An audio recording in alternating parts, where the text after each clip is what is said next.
iniciar con lo mismo. Donde terminé yo, iniciamos hoy. ¿Qué es la visión hacia el futuro? Vivimos en un mundo, estos no son los de la Raceta y viendo el resto de las universidades, sino es una visión del mundo tecnológico que ustedes viven. Y esa visión del mundo tecnológico, de inteligencia artificial, también se ve que no. Vamos a decir que no.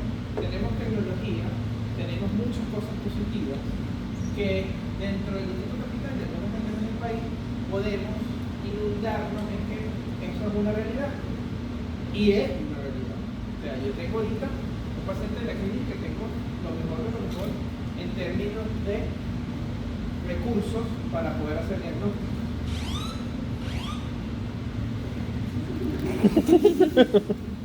Pero las realidades pueden ser distintas. Ustedes tienen que conocer todas las realidades porque les toca ser médicos de todas las personas. Y en este momento, cuando hablamos de Venezuela en sentido general, vemos que es un país con una gran cantidad de ecosistemas de diversos puntos, literalmente desierto, nieve y volcán. No sé dónde está el volcán, pero desierto y nieve tenemos selva, y todos esos elementos que tenemos también se han dado una gran biodiversidad. Entonces tenemos elementos de biodiversidad y es la variedad, la tercera más importante del mundo, una de las principales de Latinoamérica, la primera nación con mayor biodiversidad del planeta. Imagínense la cantidad de áreas protegidas que tenemos porque necesitamos que esos animalitos vivan. Pero pensar que la relación que tenemos, esos animales, nosotros y el resto del universo no existe, es algo que hemos hecho durante toda la carrera y harán durante toda la carrera. Vean animales como estos, que son los mosquitos de diferentes especies, ya se volverán adictos a ellos el año que viene, porque transmiten una cantidad de enfermedades parasitarias y que son la principal causa de muerte por enfermedades infecciosas entre la arbovirosis y la malaria. También vemos cosas como estas, inundaciones, en las cuales cambian, gracias al cambio climático, valga la redundancia, vamos a ver también muchísimo más de esto. Inundaciones, sequías, vean como en Los Ángeles a comienzo de año hubo uno de los incendios más importantes que arrasó con las casas de grandes cantidades de personas en Los Ángeles, una zona del estado más rico de Estados Unidos, de California, y que tuvo nada que hacer cuando el calentamiento global, que es la segunda causa más importante de posibles fallecimientos del futuro, porque es la segunda gran amenaza mundial, después de la primera, que es ¿cuál? La resistencia bacteriana. Que no lo digo yo porque soy microbiólogo, sino por lo que les mostré en la clase pasada, basado en las estadísticas, que son las primeras. Entonces, pensar que lo que está sucediendo en los animales, en el ecosistema, no nos va a afectar a nosotros, es una ridiculez. Por eso el día de ayer fue el día de una salud, en donde los elementos que conforman el ambiente, que se acuerdan que me decían en primaria, por lo menos a mí, es todo lo que nos rodea aquí, la salud ambiental, la salud animal y la salud humana está unido. Es un enfoque multidisciplinario y multisectorial en el cual hay una respuesta oportuna y eficaz ante la emergencia. Ayer fue el día de la OPS en que se habló de esto y buscamos que estoy en clase y también en otra voz.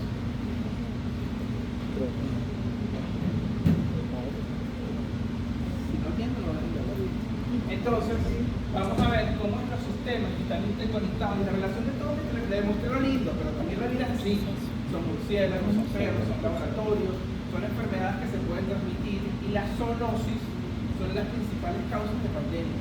Véanse, cuando vemos las estadísticas del planeta, las infecciones en animales, del ambiente y esto, pero cuando nos vamos a las pandemias que han ocurrido y a la zoonosis, el 60% de las enfermedades infecciosas están asociadas a este impacto de origen animal. De eso cuenta que la zona que nos enseñó, que nos desarrolló también es una zoonosis.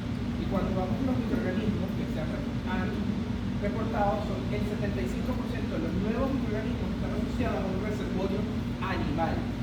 Por lo tanto, pensar, como lo vimos en COVID-19, que al ocurrir en algún momento COVID-19, el ébola, influenza aviar, todos estos elementos están relacionados a que aparecen en un reservorio y luego se dirigen a Ahorita lo que nos tiene asustado a todos los infectólogos es la influenza aviar, cómo este componente puede provocar una siguiente pandemia en el futuro, sobre todo en los países en donde no hay tanta vigilancia como en el mundo. Así que el futuro de la microbiología es basar en estos elementos que estamos viendo y tomar en cuenta no solamente lo que ustedes están viendo ahorita, que son las placas, sino las placas, el ambiente donde están esas placas, todo lo que se está haciendo a nivel ambiental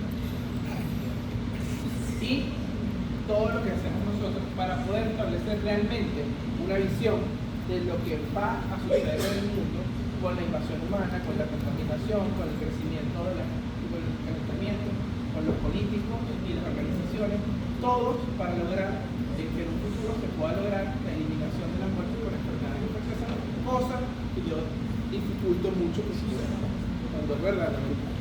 Qué bonito. No voy a matar, pero no sé.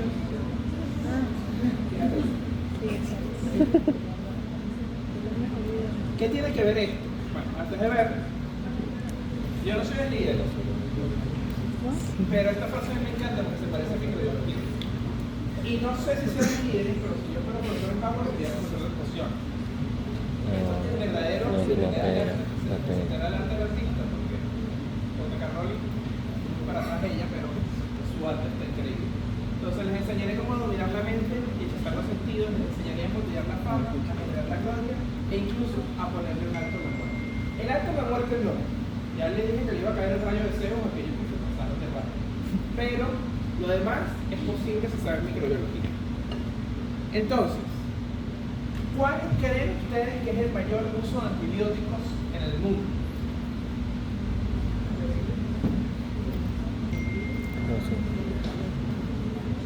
Todos no.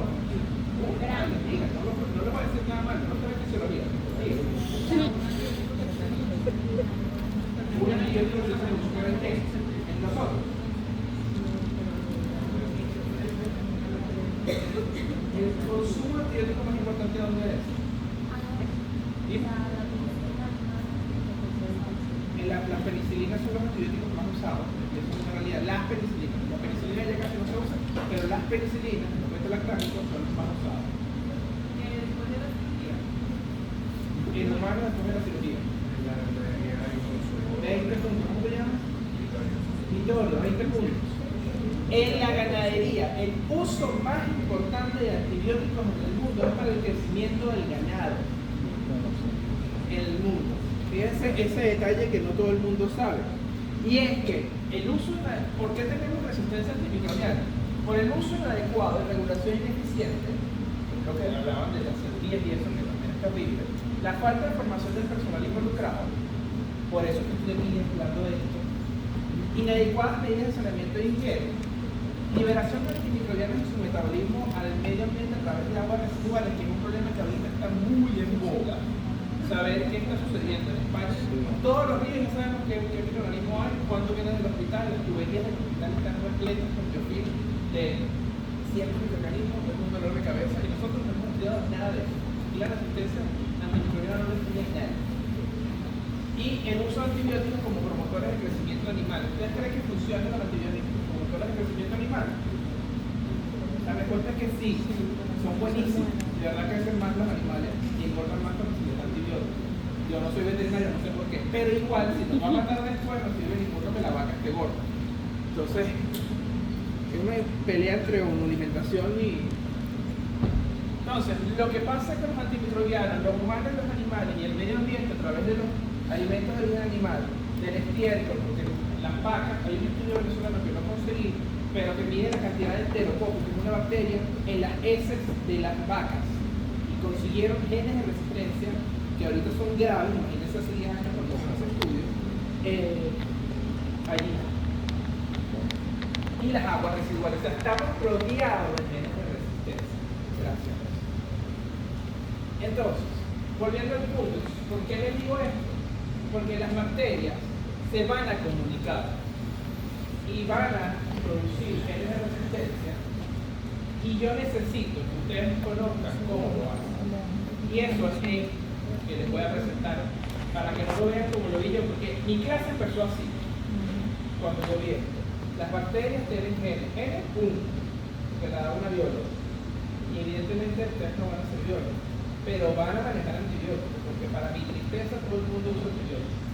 Si yo tuviera un superpoder, si yo de verdad fuera el líder, hubiera eliminado la posibilidad de que la gente usara antibióticos sin permiso del inspector. Doctor, en Japón hicieron un estudio donde le están pagando a los médicos por no usar antibióticos. Fíjate que no me sigue porque yo lo tuve.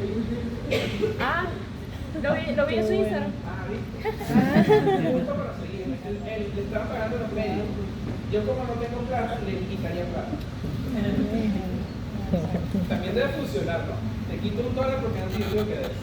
¿Qué plata no tenemos? Entonces, ¿cómo puede ocurrir que una bacteria que una bacteria tenga resistencia? ¿Qué es lo que nos interesa?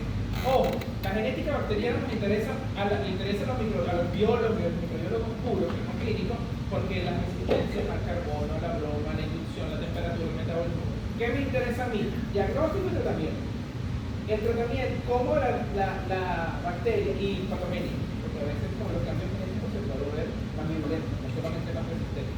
Recuerden que hay dos términos. Resistencia es que el tratamiento no funciona. Virulencia es que es más fuerte, más agresivo. No lo confundan, a veces la gente es resistente y no resistente, porque es más agresivo, porque es muy virulento. Y la forma de decirlo en microbiología es virulencia. También se pueden volver más virulentas por cambio genético. O sea, que una bacteria que da cualquier cosa negra, como las películas de los 80, que las chicas siempre terminaban haciendo, le quitaban los lentes y la colita y era bellísima. Aquí es exactamente lo mismo. Las bacterias encuentran genéticamente la forma para hacerlo por estos mecanismos que les voy a explicar. Okay. Lo primero es lo obvio y lo que vieron en bioquímica, las mutaciones, alteraciones en la secuencia de nucleótidos. Ya yo les di la clase pasada que tenemos una polimerasa que tiene una tasa de errores. Si esa polimerasa tiene una tasa de errores, quiere decir que cada cierto momento va a haber un error en la cadena de ADN. Si ese error produce una proteína por un codón, inicialmente un codón que va a codificar a una proteína que va a llevar a una ventaja biológica, esa bacteria va a sobrevivir por encima de las demás, que es la selección natural. Por lo tanto, vamos a tener proteínas alteradas y esto va a ser por 4 mecanismos: sustitución, adición, selección y mutaje, que no nos voy a poner a incrementar porque esto ya lo vi, lo vieron ya, o lo vieron para Cristo, y bioquímica. Si no lo vieron, hablé con la tarea pasada. Que si me llega a escuchar, me necesito, solo con la mirada. La transferencia genética, tenemos 3 elementos que sí vamos a hablar el día de hoy, que es la transformación, la transducción y la conjugación. Son formas en las cuales la bacteria se pasan las cosas. Entonces puede haber alteración en el mismo genoma o puede haber alteración, y esas alteraciones del genoma se pasan a través vertical, es decir, de una célula madre a una célula hija, como les expliqué la vez pasada. Acuérdense que es un proceso semi-conservativo, por lo tanto, si yo tengo una proteína chévere que me lleva a la mutación, a mi hija o a la célula hija se la voy a dar. ¿Ok? Y eso sucede. Ahora, ¿cómo yo le doy a una célula que no es hija mía? Bueno, a través de la transformación, transducción y conjugación. La conjugación es que la bacteria, por ciertos momentos, tiene unos receptores y esos receptores, cuando pasan un gen, lo atrapan y lo inducen. Es una forma de hacerlo. Eso creo que lo medio nombré en la clase pasada, creo que está en la anterior, no sé si se lo explico, pero al final es eso. Es a través de un receptor de la bacteria, que hay ADN en el ambiente y ella lo recibe. No tiene que ser de una bacteria a otra. Y después, a través de la maquinaria de transcripción, gracias al receptor, es transferido. La transducción es cuando llega un virus que infecta a la bacteria y produce cambios del genoma. O sea, inyecta el genoma al virus, literalmente parece un robot, inyecta el genoma y el genoma va al núcleo, y allí se integra al ADN. O sea, es un virus que lleva el gen. Y la transducción y la conjugación es lo que ustedes están viendo esta semana. A través de qué elementos se produce la conjugación. A través del pili sexual. Que ojo, ya se habla de pili en general, pero bueno, sé que lo tienen como pili sexual, pero no es sexual. Las bacterias no tienen reproducción sexual. Y si tienen un pili sexual, es porque los microbiólogos que dijeron pili sexual tenían otra cosa en su cabeza. pero no es sexual la reproducción. Sé que parece, pero ellos no se están reproduciendo. No están lanzando plásmido o secuencia de inserción y ahora más que es. Pero a través de la conjugación, una bacteria a otra, a través del pili, se pasa la información. ¿Okay? Genética. A través de los elementos genéticos móviles. Continúa. ¿Cuáles son los elementos móviles? Son diferentes grupos de ADN que van a estar dispuestos. Al final les tengo un resumen. El primero y más importante por muchos son los plásmidos, pero también tenemos transposones e integrones que van a permitir que la bacteria se modifique y tenga beneficios. Los que no tienen beneficios se existen, pero los que tienen beneficios se siguen transmitiendo al tiempo. Continúo. El plásmido ya vimos que era, también lo vieron ustedes y lo están estudiando, son secuencias cromosomales extracromosomales, secuencias ADN extracromosomales, también circulares y de mucho menor diámetro que el ADN o el cromosoma de la célula bacteriana. Sabemos que usualmente hay un solo cromosoma en la célula bacteriana, hay algunas diferencias, pero sí pueden tener varios plásmidos. Acuérdense que les dije que no todas las bacterias tienen plásmido, hay bacterias que no tienen y que no producen resistencia por plásmido. Por ejemplo, ¿qué bacteria no se transmite por plásmido? Pero un ejemplo de lo contrario, me dijeron justo una de las pocas que no se transmite por plásmido. Una de las pocas que no se transmite por plásmido es la Mycobacterium tuberculosis. Ella no transmite a través del plásmido. Tiene otros mecanismos educativos, por mutación, pero ella no transmite por plásmido. Continúa. ¿Cuáles son los plásmidos? Existen muchísimos tipos de plásmidos que favorecen la fertilidad por su función, por los genes que transmiten o que tienen. Pueden ser de fertilidad, de resistencia a antibióticos, productores de toxinas que nos interesan, porque si por lo menos si no hay un plásmido de producción de toxinas, algunos estafilococos y streptococos no tienen toxinas para hacer. ¿Okay? Y ustedes van a ver múltiples toxinas en las próximas clases de estafilococos y streptococos producidas por esta bacteria. Y algunas, ustedes dirán, porque si yo tengo un estafilococo, uno tiene toxina y otro no, porque algunos tienen los plásmidos y otros no. El catabolismo de compuestos, la inducción de tumores y el plásmido de funciones clínicas. Ojo, un plásmido no tiene que ser de una sola función. De hecho, es usual que un plásmido tenga diversos genes para diversas cuestiones que se transmiten de bacteria a bacteria dependiendo de lo que nos va a facilitar. Es decir, es como si yo estuviera dando una galletita. Si nosotros tuviéramos la posibilidad de hacer eso, yo le quitara el plásmido a Adrián de lo que me dé la gana. O sea, Adrián oportunamente no va al gimnasio y está así. Si yo le quito ese plásmido para estar así, sin ir al gimnasio. Yo le quito a ¿quién más? Hay que mide más que yo. Si alguien mide un 81, yo le quito el plásmido que me sirve para crecer antes del crema. Y así hace la bacteria. Es como un pase libre que les permite que genéticamente, si yo fuera diabético, le quito el plásmido a la insulina. Y así constantemente podemos hacer cosas a través de los plásmidos. Evidentemente nosotros no podemos, pero la bacteria sí. Alrededor de 500 kilobases es el cromosoma.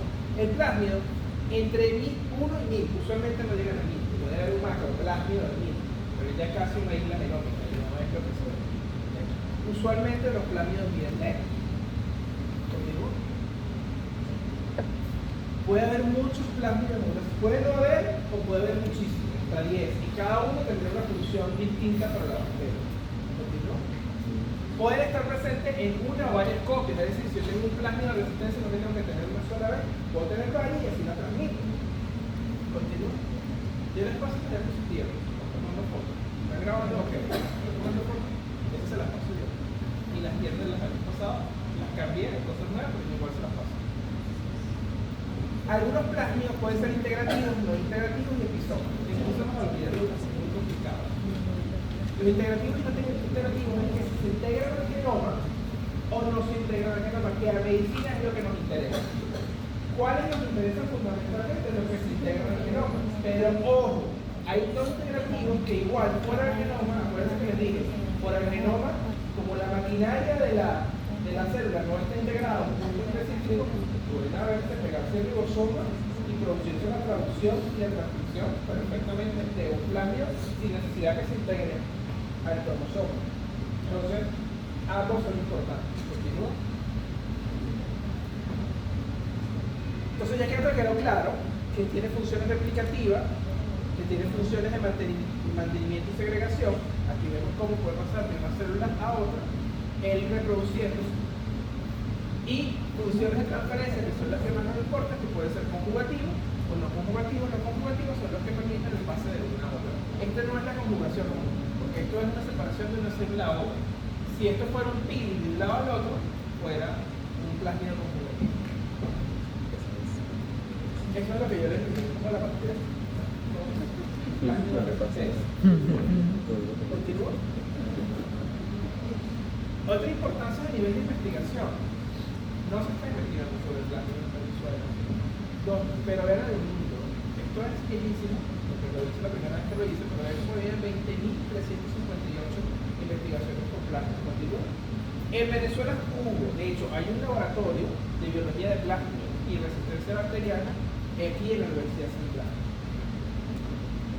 Los doctores que ven allí, Guillermina Alonso, que fue directora decana de la Facultad de Ciencias, y Vidal Rodríguez tenían el laboratorio donde buscaban plásmidos conjugativos de cepas resistentes. ¿Okay? Eso era muy común, pero se jubiló la doctora y ahí que ese laboratorio existe, pero sin nadie que lo tiene. Entonces, es importante porque era el único laboratorio que trabajaba con biología molecular de bacterias en resistencia, porque Libby trabaja con micobacterias tuberculosas, pero no trabaja en resistencia. ¿Qué nos interesa también a nosotros? Bueno, ¿de dónde salen las insulinas que nosotros utilizamos? Bueno, tienen ADN recombinante.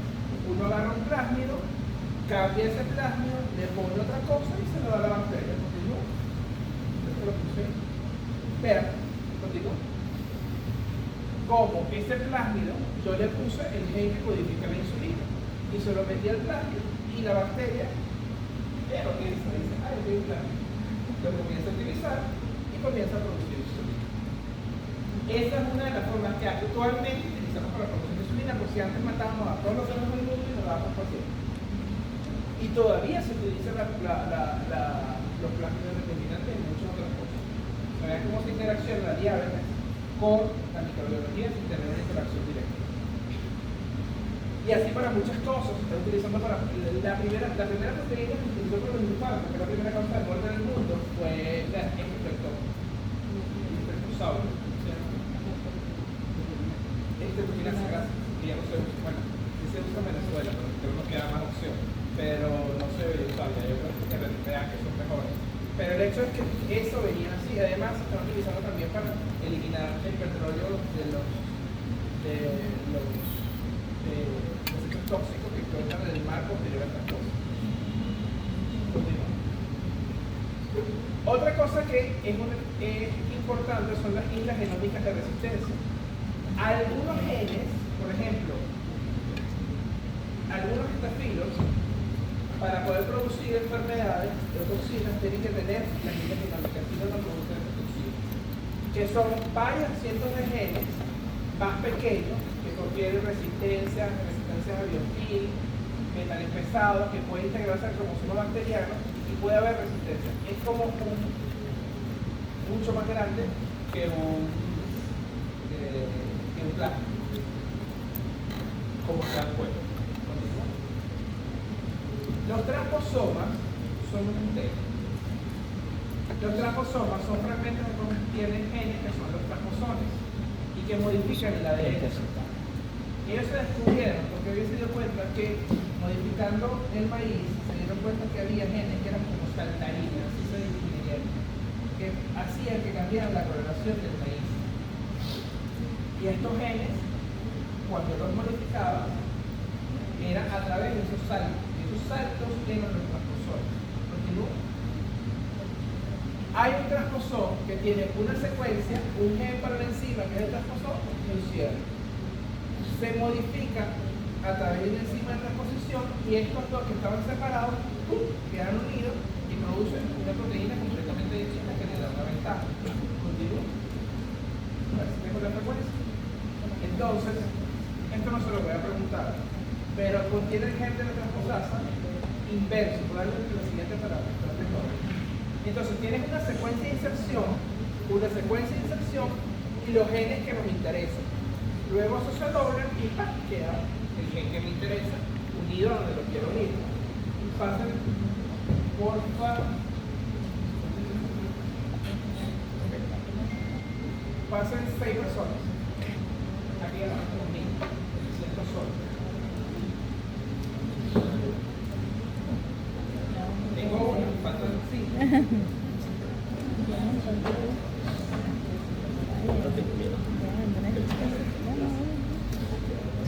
Ya.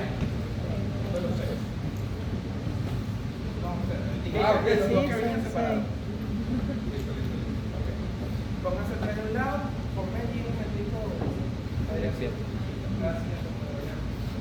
Que no se vea. Ah, ya no tiene como el año pasado. Es muy chiquito. Si me llaman se va para abajo, pero bueno. Ok.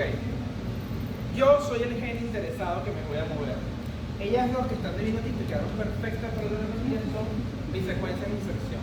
Y ellas dos son cualquier otro gen que no importa. ¿Cierto? No, pero agárrense. Yo necesito estar unido a aquellos genes o a aquellos genes. Ok, mi secuencia de inserción son ellas dos. El transposón se puede movilizar a donde le dé la gana a través de esta secuencia de inserción, que son secuencias repetidas. Entonces estamos agarraditos de manos a pesar de que ellas no han dado para eso. ¿Qué hace el transposón? Suéltense allá hasta ver encima, modifico y lo llevas para allá. Y yo solté de un lugar a otro en el ADN. Esta proteína y esta proteína son las mismas. Modifiqué completamente la proteína del genoma. Con el que cambie un codón, ya cambié la proteína. Esos son los transposones. Saltos en el genoma producidos por una secuencia de inserción, que son mis amigas de Muchas gracias. ¿Se entendió? Sí. Perfecto. Yo creo que así se ve mejor que así. Sí. Continúo. Entonces, son elementos génicos antiguos relacionados con los virus que aparecieron incluso antes de la separación entre eucariotas y procariotas. Pueden llevar uno o más genes, pueden moverse en el cromosoma entre plásmido y cromosoma. O sea, no solamente pueden mover entre el cromosoma de un lado al otro y modificar la proteína, sino también que se pueden ir esa secuencia de inserción, yo he ido a unir amino tinto a un plásmido. Incluye la organización, integralidad y la evolución del genoma, así como su transcriptoma, ya que pueden ejercer acciones reguladoras de la transcripción. Si esa proteína detiene, se detiene la transcripción. Y juegan un papel importante en la generación de plásmidos con múltiples genes de resistencia continua.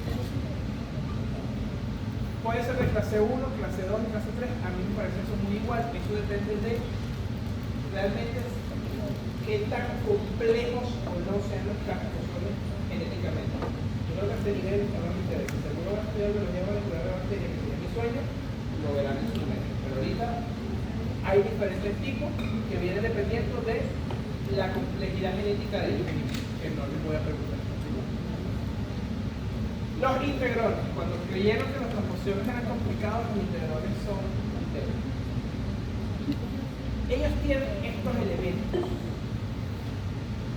Tiene un elemento ATTC, que es un sitio de recombinación asociado a casero, y tienen estos primeros elementos que son IN, PC y AL, que son promotores. Aquí está el genoma con estos promotores. ¿Qué hacen ellos? Ellos agarran un cassette y lo meten. Así de sencillo.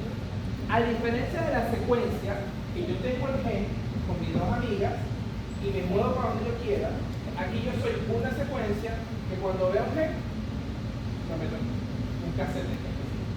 Ese es el que meto, me voy a parar a nadie, porque imaginen que aquí hay una persona con algo biotipo. Y ese gen que estoy agarrando se llama cassette. Este elemento genético está preparado para agarrar los cassettes. Y estos elementos son estos que ven aquí. El IN, el PC, el ATT y el ATC son estas secuencias que se van a ver en el genoma y que agarran cassettes. Son cazadores de cassettes. Si no hay un genetista me voy a probar al final es lo que hacen. Son un grupo de secuencias genómicas que agarran el cassette que ustedes quieren. ¿Y por qué eso me interesa? Hay un tipo de resistencia producida. Ustedes van a ver el estafilococcus aureus y se van a cansar de ver.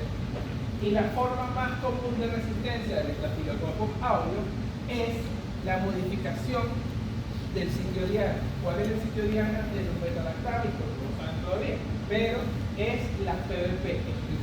¿Qué es la PBP? Exactamente. Existen en el estafilo diferentes proteínas fijadoras de penicilina, tipo 1, tipo 2, tipo 3, tipo 4. ¿Okay? Usualmente las PBP2 son las más importantes. Si yo modifico por un cassette a esas PBP2, continúa. Ahora para atrás. Fíjense, si yo modifico esta PBP2, ya no se pega el beta-lactámico. Modifiqué la llave, que es literalmente una llave y una cerradura. Si yo modifico la cerradura, la llave no entra.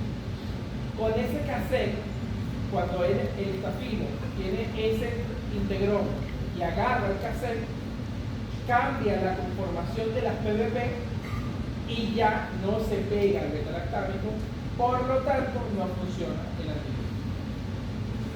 Y es una bacteria que ustedes van a ver todos los días, porque es una de las más comunes, no estoy hablando de física nuclear. ¿Continúo? Y aquí ven un estudio realizado en el bioanálisis en biomedicina de aquí, en el Vargas, en el Instituto de Biomedicina, en donde vieron que el estafilococcus aureus presenta una proteína, la PBP2A codificada por el gen MECA. Este gen MECA viene por el cassette MEC. El cassette MEC es el que produce esta modificación del PBP2. Entonces, lo que le estoy dando ahorita va a tener esa función continua. Y eso es lo que va a permitir que cambie esa afinidad y que ya no se le pegue. Continúa. Y fíjense, esto es un reporte de verdad. Esto no es un reporte falso. Este es un reporte de verdad. Y fíjense que aparece el estafilococcus aureus resistente a oxacilina, por lo tanto, más adelante se van a dar cuenta que eso quiere decir que es resistente a todos los beta-lactámicos que ustedes verán en algún momento en farmacología. Y fíjense que cuando aparece dice, en la mayoría de las cepas de estafilococo, la resistencia a oxacilina es debido a las alteraciones en la proteína PBP2A producto de la expresión del gen MECA, confiriendo la resistencia de todos los beta-lactámicos, incluyendo la cefalosporina, y combinaciones con inhibidores de beta-lactamasa. En conclusión, esto es un antibiograma que le llega a un clínico. Ustedes probablemente lo entiendan. De hecho, yo se lo voy a imprimir y lleven a un traumatólogo. Y le dice que se me explique qué quiere decir eso. Por favor, lo grabo, que me lo manda. Tienen que entenderlo, porque no tienen ni idea de lo que significa, por lo tanto no saben mandar antibióticos, porque no saben. Hay gente que sí sabe. Entonces, si vos ves traumatólogo, me no entrenaría. ¿Okay? No sé si sabe que es una PBP2, yo sé qué, pero se hace lo que se puede. Continúo. Bueno, no voy a ponerme a hablar de esto porque no me queda tiempo. Continúo. Era un ejemplo de lo que ya hemos hablado. Entonces, al final, ya habiendo visto casetes integrones, cromosomas, transposones, islas genómicas y plásmidos, entendemos un poco lo que es la transferencia horizontal, ¿verdad? ¿Verdad? Continúo. Esto es sencillamente un ejemplo, no te lo tienes que aprender porque esto es para que más avanzado. Pero es que quiero que entiendan que esto tiene una razón. Cuando ocurre esta cuestión, se han dado cuenta que los metales pesados, los antimicrobianos y la presencia de biocidas corresponden a la resistencia. ¿Por qué? Porque están en el mismo plasmido, en el mismo integrón, en el mismo transposón, en la misma isla, y cuando transmiten de una a otra, después la bacteria esté buscando eliminar el mercurio que estamos metiendo nosotros con la fábrica. Pero en esa bacteria que está intentando eliminar el mercurio con ese plasmido, al final también va a lograr una resistencia antibiótica sin nunca haber usado un antibiótico, solamente porque el gen ya se metió eso. Entonces, la adquisición de tolerancia por las bacterias a los biocidas, que pueden ser los que se utilizan en las plantas para todo, que van a la tierra, de los alimentos que nosotros comemos, que tenemos la bacteria multiresistente y nunca hemos usado un antibiótico por culpa de la vaca que nos comimos, que vamos a seguirla comiendo, estoy siendo vegetariano, son los que van a hacer antibióticos. Y dos, a los biocidas, los que alimentan las plantas, si soy vegetariano tampoco me salvo de la resistencia. La corresistencia de biocidas y metales está relacionada a las antimicrobianas. Y es una corresistencia, como les expliqué, plasmídica. Que son esos genes que no les voy a preguntar porque son muy comunes los blancos, por ejemplo, con estos que son comunes para mí, son comunes para los agronos y que tienen esta correlación. ¿Se entendió? Perfecto. Si no estuvo tan intenso, pues sé que es difícil. Resumen de la clase. Elementos genéticos móviles que van a permitir la conjugación. Ya sabemos que es traducción, transporte y conjugación. Dentro de la conjugación tenemos a la secuencia de inserción que tiene, puede ser una secuencia de inserción sin transposición, una secuencia de inserción y ya. Eso es una secuencia que los genetistas que no tenían más nada que hacer que sino gastarse la plata viendo que era una secuencia de inserción, lo buscaron. Por muchos años se les llamó genes basura o genes sin sentido. Por muchísimos años, porque era se repite todo el tiempo esto, ¿cómo lo vamos a poner? Secuencia de inserción. Y ya. Luego se dieron cuenta que estaban asociados a genes de resistencia y ahí le comenzaron a prestar atención, por no decir parar el otro. Y se dieron cuenta que había transposones, yo leí que había diferentes tipos, cuando son entre dos, que es la que le nombré, que son los más comunes para nosotros, son transposones comunes. Eso que le di a ustedes son otras funciones, pero que no nos interesan ahorita. Esos son los transposones. Vistos muy feos. Yo creo que nosotros con mis amigas de vino tinto lo hicimos mucho mejor, para que ustedes lo entendieran, pero al final es eso mismo. Los casetes de integrones que me van a permitir yo cazar, vean que aquí hay unos casetes, aquí hay unos integrones, una secuencia de integración, que gracias a una integrasa agarran este cassette, que en este caso es el ATTC2, la BIN y lo meten. El BIN no le suena, nomás le suena aquí, sobre todo a Adrián. El BIN es un gen que secuencia una enzima, que es una metaloenzima que se vuela a casi todos los metalactámicos. Y nosotros terminamos una película de terror cada vez que tenemos una bacteria productora de BIN, que es una metalometalactámica. Entonces, esa enzima viene de que hubo un cassette, que una bacteria agarró, se lo quedó a través del interno. Continúa. Los plásmidos, que ahí ven diferentes tipos de plásmidos, que tienen importancia química y epidemiológica, que tienen replicación autónoma, puedo tener mi propio material de replicación, que tienen variables tipos y formas, que tienen diferentes grupos y que estas últimas son enzimas que son importantes desde el punto de vista de la replicación y la función de los plásmidos, porque tampoco se la voy a preguntar, es para resumir la importancia de los plásmidos y que se pueden transmitir a través de la conjugación que vimos allá arriba. Continúo. Lo último es que a través de los bacteriófagos, ¿qué son los bacteriófagos? ¿Qué? Duro, fuerte. Llega así que tengo una persona del Barça, la otra persona del Madrid, justamente. Parece muy idílico. Está bien. Él tiene puntos. ¿Cuál tiene puntos nosotros? No, cuéntame. Ustedes. Aquí fue. Todo que tiene traje con el Real Madrid Barça. Virus que infectan bacterias, eso se denomina bacteriófagos. Son como unos robots, son bellísimos. Ellos literalmente se presentan y siquiera tienen que entrar. Como un poquito, meten y meten el material genético. Y al meter el material genético puede producirse una integración al genoma de la célula o la puede matar y destruir, como los virus patógenos. Entonces tenemos el ciclo lítico, que es cuando destruye, y el que nos interesa en genómica es el ciclo lítico. Me incluyo en el cromosoma y así logro que ese gen llegue. Continúa. Algunas enfermedades producen, esto me lo robé esta mañana, algunas enfermedades, les voy a ser sincero, lo del Diógenes no me acordaba, pero todas las demás son muy famosas. Por ejemplo, si yo no tengo, estas son una de las más famosas, el fago beta, la difteria no se produce en otros sitios. Entonces, no todas las especies de difteria producen la membrana y la enfermedad, solamente las que tienen el fago beta, porque el fago entra y ya la secuencia genómica que va a conllevar a la producción de la proteína, que va a convertirse en una toxina. Eso es lo mismo para el vibrio, cólera, que para producir la diarrea por el cólera, que no tenemos gracias a Dios en el país, para la E. coli, cuando produce el síndrome de comunitario, que tampoco es muy frecuente en el país, pero que sí es frecuente, y la estafilococcus pyogenes, que produce la escarlatina solamente cuando tiene ese fago. Si no tiene el fago, la escarlatina no se produce porque él no va a producir ese toxina.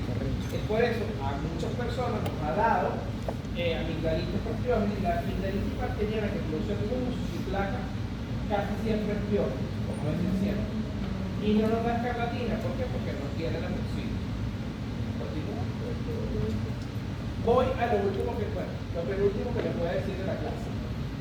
Esto no lo tienen que saber, porque esto no es de nosotros, formalmente.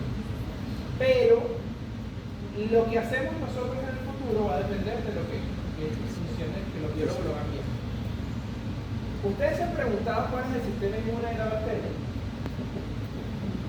Yo tampoco, pero gente, gracias a Dios, sí lo hizo. Entonces, el clúster regulatorio de esas cosas, no voy a pronunciar. Repeticiones palindrómicas que en algún momento también pensaron que eran basura, y resulta que esas repeticiones de ADN existen por una razón. Es para destruir a esos fagos. Porque ¿quién infecta la bacteria? No lo infecta la bacteria, la infecta fagos. Y este es el mecanismo de defensa. Ellas cortan el ADN para poder producir un ADN sin esa genética viral que es metienzando Europa. ¿Me expliqué? A través de este mecanismo CRISPR. Continúo. Eso se hace gracias a una enzima que es la caspasa 9 o Cas9. Y esa Cas9 es la que va a permitir ese ADN sin el gen, eliminando el gen que no me interesa. Continúo. Ahora, ¿por qué me interesa a mí? Continúo. Esto es un juego, me parece muy divertido, que es el juego de clips, como el clip va destruyendo. Sí, sí. Realmente me parece divertido porque es educativo. Uy, ¿dónde hay?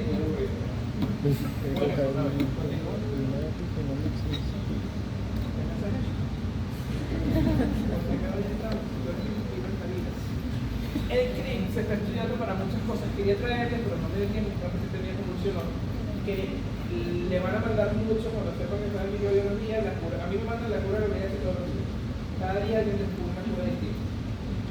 El VIH no tiene cura, no va a tener cura próxima, pero la tecnología más importante es que gracias al CRIM estamos que se crearon CRIM específicos para quitar de las células infectadas por VIH el VIH. El VIH tiene una integrasa que hace que el gen del VIH se integre al núcleo. Y cuando se integra el núcleo, no hay quien lo saque de esa célula. Hasta que el CRIM existe. Ojo, eso es in vitro. Eso es en una célula, le metemos todo y funciona. Que eso se haga en humano todavía falta bastante. Pero es la tecnología que se está utilizando para eliminar gen que nos interesa.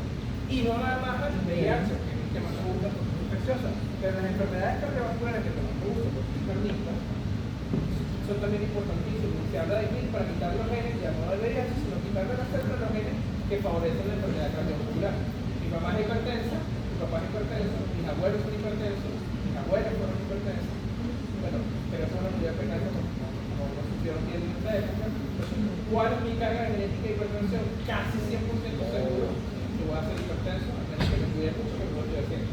Entonces, si yo tuviera la posibilidad de usar el CRISPR para él, pudiera. Y ese CRISPR viene de tecnología bacteriana contra los patógenos que nosotros podemos ver.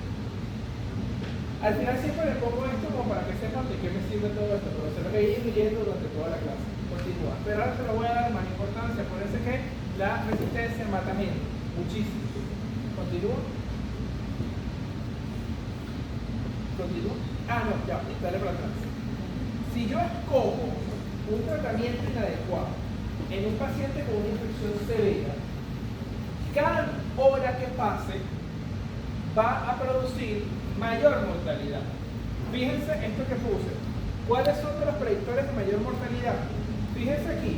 Que le falle el corazón, que esté en una casa de cuidado, que tenga HIV.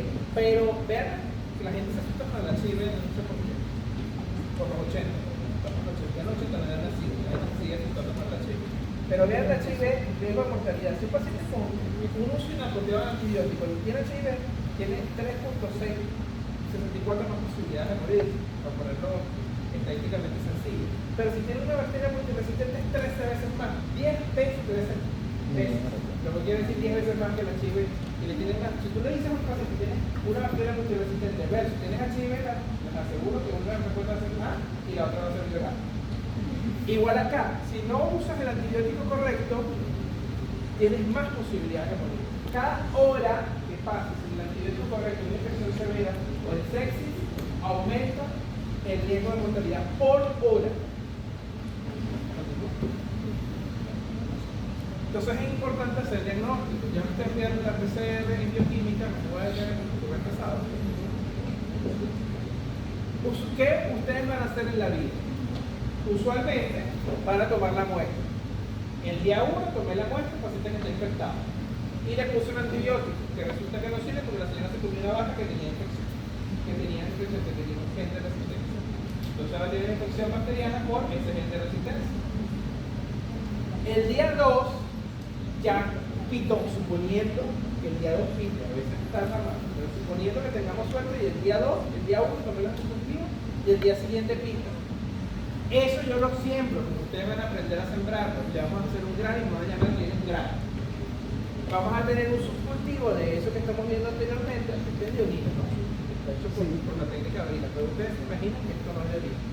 Ponían los santos.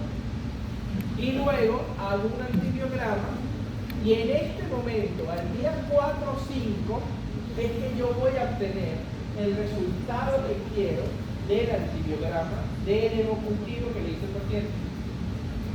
Si en ese primer día le puse un antibiótico que no era, el día que yo se lo voy a decir es esto. Eso es lo que yo les voy a enseñar en fisiología. Evidentemente no tenemos biología molecular, pero sepan que esto ya quedó en el pasado. No en el pasado, se sigue haciendo. Pero actualmente tenemos nuevas metodologías que nos van a permitir la identificación más rápida. Continúo. Por ejemplo, un ejemplo de las muchas tecnologías que existen es el film array. ¿Qué pasa? Yo tomo ese hemocultivo que me dio positivo el día 1, en el momento que pite, y yo tengo tecnología de punta, tengo una máquina que cuando crezca la bacteria, pita, pi, pi, en España es así. Aquí también tenemos clínicas en las cuales son así. En clínica Caracas es así, trabaja bien. En mi clínica no, me siento un poco más joven. Discúlpame, tú no eres el asistente, pero yo me dile que estoy en clase. Entonces, el Pilar Raya, que va a permitir que en Caracas, el médico de Caracas, la Trinidad y algunas otras clínicas no lo tienen, pero tienen convenio para hacerlo. ¿Qué hace el Pilar Raya? De ese hemocultivo que quitó a las 3 horas de haberlo dado, o al día siguiente, o a la medianoche, pita, yo lo saco, hago el grano y lo meto directamente en este aparatito que es muy chiquito. Y en 2 horas, o en 1 hora realmente, me dice si es una de estas bacterias. Okay. Y de paso, me dice cuál es el gen de resistencia que tiene esta bacteria. Es decir, si esa sepsis es, y me creció, me dice aquí, ese audio, y tengo una sepsis por ese audio, y yo le puse meropenem porque pensé que era por gram negativo, que es un tipo de antibiótico. Entonces tengo en ese audio, yo no sospeché en ese audio porque no sé microbiología, y le puse meropenem porque eso es muchísimo, mata todo, es lo que piensan la mayoría de los médicos, y resulta que voy a pasar 3 días antes de darme cuenta de que quizás no sea. Y aquí, en el transcurso de unas horas, voy a saber que es ese audio y me va a decir si ese audio tiene el gen MEC-A o no. Que les acabo de decir que el gen MEC-A es el que codifica la resistencia a beta-lactama. Entonces yo en ese tiempo la estoy poniendo. Según ese audio te paso resistente a lo que le estoy poniendo. Y en vez de esperar 5 días con ese aumento de mortalidad, si no se me muere cuando llega el resultado, que es lo más común, intervengo lo más rápido posible. ¿Ok? Y les pongo el ejemplo en este video.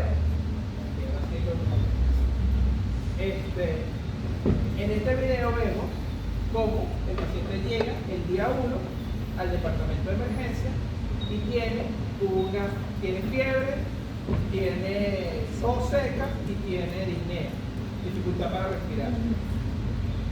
Tiene diabetes, hipertensión, nefropatía diabética, pie diabético, ha visitado al médico muchísimas veces, tiene una medicina interna, tiene una saturación de 86%, un rayo X consolidado, o sea que está infectado, tiene una infección respiratoria, tiene los parámetros bioquímicos del cuerpo alteradísimos, lo que nos da para pensar en sepsis. Ya ustedes después, cuando sigan, van a aprender que es una sepsis, cosa que ya acaba de cambiar hace unos días. Entonces, se realiza una fibroscopia ese mismo día, el día siguiente, donde se le toman muestras de Gram y se va también para nuestra paroquí. Va con esa muestra y detecta que tiene una Klebsiella productora de CTX y OXA. Tardamos 2 días. El cultivo salió al 4.º día. Y resulta que era una Klebsiella pneumoniae produciendo. Entonces, ¿es lo mismo que pasa los 2 días que el 4.º día cuando recibimos el cultivo? No. 2 días antes para poder producir. Es más rápido. Tiene 34 grupos bacterianos, no los estoy vendiendo. Estoy hablando de la tecnología que podemos hacer. Yo lo utilizo todo el tiempo porque me da muchísima ventaja desde el punto de vista infeccioso. Esos son los métodos diagnósticos point of care, o métodos diagnósticos al lado del paciente que están muy de moda. Pero todo lo que les he dado el día de hoy es la punta del iceberg. La resistencia bacteriana es la punta del iceberg. No es ni siquiera lo más importante. Ustedes tienen que aprender microbiología, porque como se han dado cuenta, quien no sabe microbiología no sabe mandar antibióticos. Creo que eso se lo he dejado claro. Las cosas que van a aprender ustedes es, tristemente, si es una infección de oído le pongo E, si es una infección de garganta le pongo E, si es de aquí para arriba X, si es de acá para abajo E, si el dolor es aquí es esto, eso es una sarta de estupidez. Cuando lo vean, ustedes se acuerdan, por favor, por eso estoy diciendo enfático en eso. Cuando un doctor diga, si es de oído le pones esto, pero si es de este lado le pones esto, no. Si es de oído, pero tiene una beca para que te la aclararan, yo tuve una infección de oído, una otitis vulgar corriente que tuve que hospitalizar porque tenía un gen de resistencia grave y era una pseudomonas denominada como resistente del oído. Que le han puesto amoxicilina, ejemplo clásico. Como ustedes vean oído en el futuro, el año que viene tendría, si es oído le pongo amoxicilina. La gente se aprende las cosas como por segmento. Si es orina, cito. Y eso todo está mal. Si tú tienes que primero pensar qué hay en ese oído, en ese paciente, y calculo y en base a eso, con los antibióticos. Por lo tanto, si ustedes no saben qué hay en ese oído, porque no saben la microbiota, porque no saben qué bacterias producen eso, no van a usar el antibiótico y la catástrofe que nos va a matar en el futuro no es el terrorismo, no es el chavismo, que estoy explicando muy fuertemente, no es el hambre, no es nada de esto. Va a ser la resistencia. Y lo peor, que esa es la punta del iceberg, porque ya se sabe que cada vez que ustedes utilizan un antibiótico, hay mayor riesgo de cáncer, enfermedades inmunológicas, enfermedades del metabolismo e inclusive que se pueden transmitir en genes a sus hijos, o a los hijos de la gente que quiere tener hijos. Que nosotros te digo no es tan complicado, eso es de cada uno de ustedes. El hecho es que esa gente puede tener esquemas de antibióticos o alteraciones por los antibióticos usados. Ustedes se imaginan por qué. Porque si yo uso un antibiótico hay riesgo de cáncer, por ejemplo, o de enfermedades inmunológicas, que es establecido. Ya eso lo sabemos. Porque si yo uso un antibiótico durante el embarazo hay más riesgo que mi hijo tenga TDAH. Seguramente fue lo que pasó. Que no hay intensivista. No hay nadie más fácil para poner un antibiótico que un intensivista. Entonces, ¿por qué ustedes creen? Se los explico. Continúo. Esta es la realidad de nosotros. Yo siempre culmino mi clase así. Yo lo pensé, pero no lo quise decir. En términos de bacterias, nosotros estamos rodeados de bacterias. La gente no quiere lanzar ejemplos, pero son más bacterias que gente. Y eso se lo voy a demostrar con evidencia.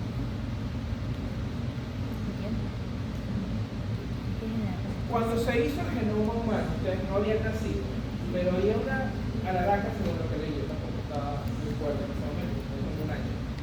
Pero en los 90, cuando el genoma humano apareció, cuando el genoma humano se secuenció, se lograron construir 21 módulos que hacían todo eso. Ustedes investigan como una 21, como deben saber.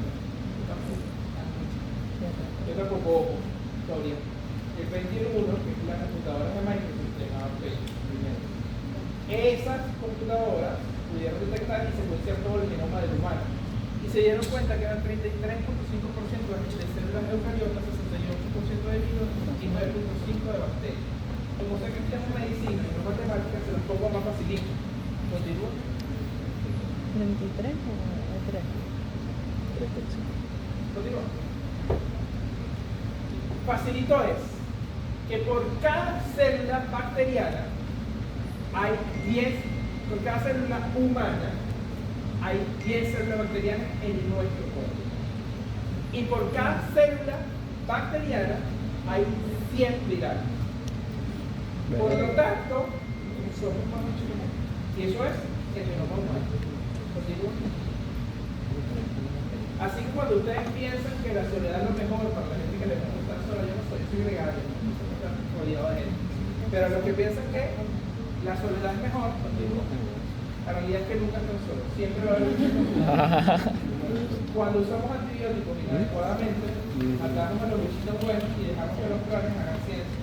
Por eso les pido que no se vayan, no me dejen solo por los malandros. Así como están migrando todos ustedes, porque los de 8 veces quedan muy poquitos, y migran y me dejan a mí los cráneos, entonces eso es lo que sucede. Si ustedes matan las bacterias buenas y dejan las malas, codifican genéticamente con cosas malas y no sobreviven al futuro. Así que nosotros somos los guardianes. Yo no quiero elaborar este médico y los de los libros, no me gusta esta visión del mundo. Pero la realidad es que somos los guardianes de esta realidad acá. Y eso es un artículo que pueden buscar en Clínica de Infección Discípulos, donde nosotros los médicos tenemos que hacer, sobre todo los que gustan de enfermedades infecciosas, en el punto que estén, tenemos que ser los guardianes del futuro local. ¿Okay? Listo, terminamos con la